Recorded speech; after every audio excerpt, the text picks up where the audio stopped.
Sveiki, dar viena diena, dar viena Bitcoin analizė. Žiūrim, ką turim. Tai naktį kaina buvo pasiekusi 107 tūkstančius ir gražiai nuo jos nuredžektiname. O kodėl nuredžektiname nuo jos? Kodėl būtent šitą kainą? Kaip ir sakiau savo tikriausiai paskutiniuose 3 video, kad būtent ši zona yra labai stipri zona, tai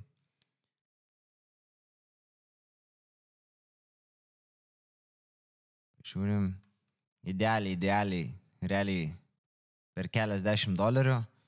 Kaina pasiekė būtent volume area low viso šito range'o, didelio range'o ir puikiai nuredžektino ir biškai gaila, kad čia viskas naktį vyko, pamiršęs buvau alertus užsidėtai, neenterinau šito trado, gaila, tikrai būčiau čia enterinės tradą, nes kaip tik stampa su VWAP-u, tai tik, kaip ir sakiau, labai stiprus lygis šitas buvo ir tikrai minėjau ne kartą, kad matysime labai stiprias reakcijas nuo šito lygio. Tai matome, nuredžektinome stipriai ir kas laukia toliau. Tai ar judėsime žemyn, ar judėsime aukštyn, tai galim pažiūrėti, kokie yra lygiai ir kokie confirmationai mum parodytų, kur kaina judės. Tai galima būtų sakyti taip, dabar rejectinam nuo to volume area low ir nepramušėme jo ir viskas, važiuosime žemyn. Tačiau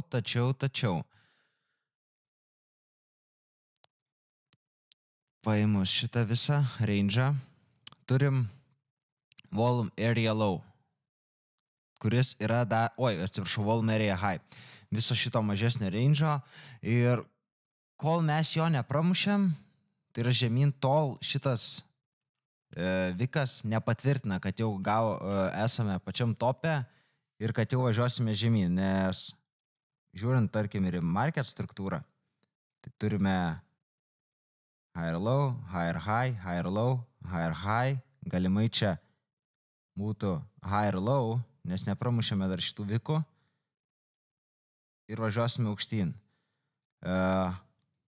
Kol neįvyks kažkas panašaus į tokio ir patvirtins, kad jau pramušėme ir įsitvirtinome žemiau viso šito range'o volume area high, tol dar negalime garantuoti, kad šitas high'us yra high'us ir nuo čia važiuosime žemyn. Tai kas gali įvykti?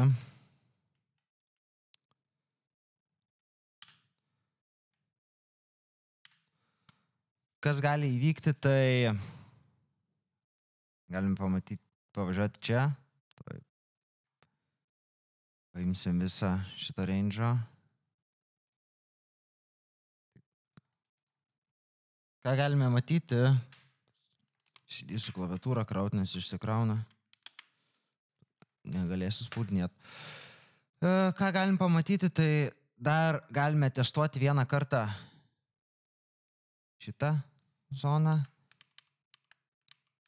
Gal labiau net realu būtų netestuoti, o tokį gilų retracementą padaryti ir dar nedaėjus iki viršaus šitos zonos apsisukti ir važiuoti žemyn. Tai matėme tikrai labai dažnai, ypač pastaruoju metu. Greitai galiu parodyti net kuriuose vietose. Pavyzdžiui, štai čia.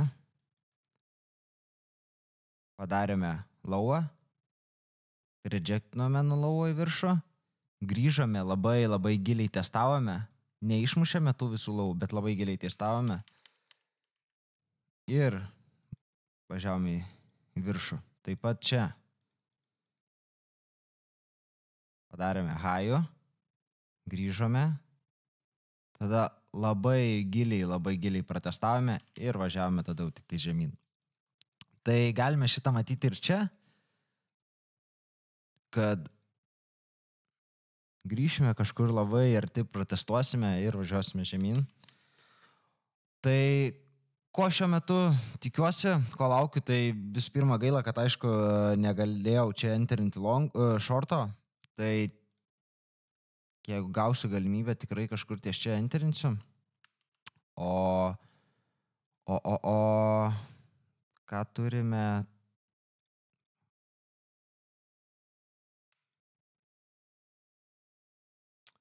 su longais. Tai visų pirma, turime 104 šitą lygį, kas yra šito range'o volume area high, nuo kurio, manau, galime gauti tokią reakciją, biškį pavažiuoti žemiau jo ir tiesiog važiuoti į viršų, pratestuoti realiai. Na, jeigu pramušime šį lygį, jis veiks tada kaip resistance'as ir važiuosime žemyn, tai realiai vienintelis dabar lygis yra point of control. Tai yra apie 101 tūkstančio, kuris yra stiprus suportas šiuo metu. Galim paimti Fibonacci, tai labai gražiai sutampa Fibonacci ir point of control. Tai šis lygis kol kas yra artimiausias, stipriausias suportas, galima tai būtų sakyti. Na, o iš šortų pusės, ką galime matyti, tai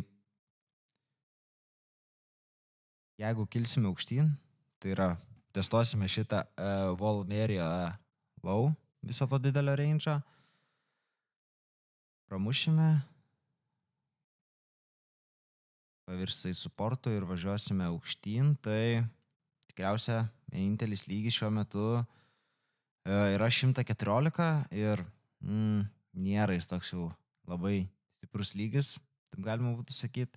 Tai manau, jeigu jau pramušime čia, važiuosime virš, nors ir nėra stiprus lygis, aišku, šitas, bet tikrai verta jį stebėti, jeigu kaina artės prie jo ir jeigu rejectins, tada mažinti pozicijas longų, kurias turiu nuo čia ir čia. Bet, manau, jeigu pramušame šitą lygį, tai matysime visą šito range'o high'ų.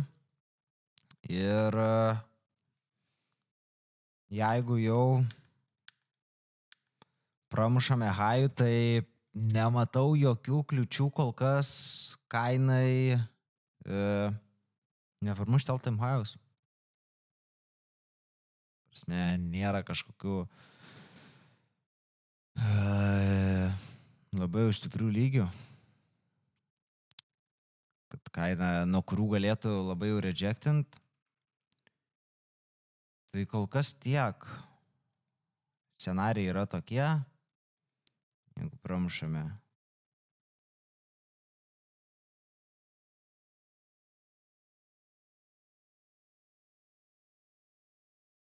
Pramušame šį lygį. Sekantis lygis yra 101 tūkstančio, nuo kurio. Net realiai, nemanau, kad šitas lygis yra aktualus longinimui.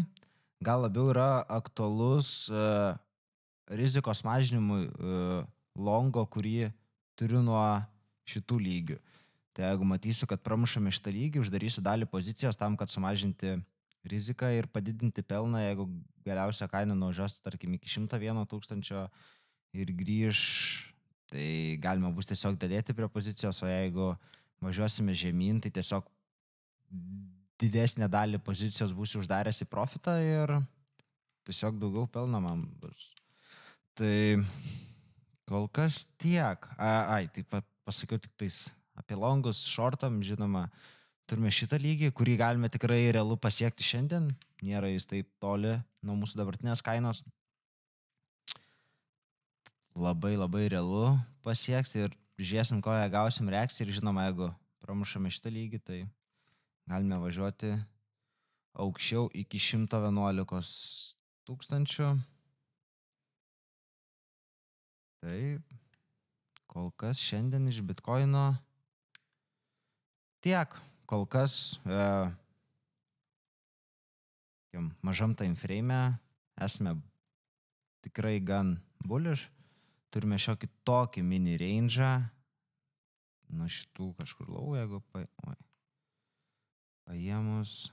Turime šiokį tokį range'ą, kas sutampa su Volume Area Low, Volume Area High šito range'o. Tai kol kas esame bullish pagal market struktūrą. Tai vat, laukiam reakcijos į mūsų lygius, kaip ir visada sakau, aš nesitikiu kažko, kad čia tikiuosi, kad bus tas anas, aš tiesiog reaguoju į mano lygius ir tiek. Tai dėkui žiūrėjimą, spauskite prenumeruoti, palaikinkite ir žinoma, parašykit komentarą, ką galvojate, gal turite kažkokių kitokių nuomonių, gal turite kažkokių pageidavimų, ką kitą kartą galėčiau aptarti, gal kažkokių klausimų, patarimų, tai viskas šita komentaruose ir iki kitų video.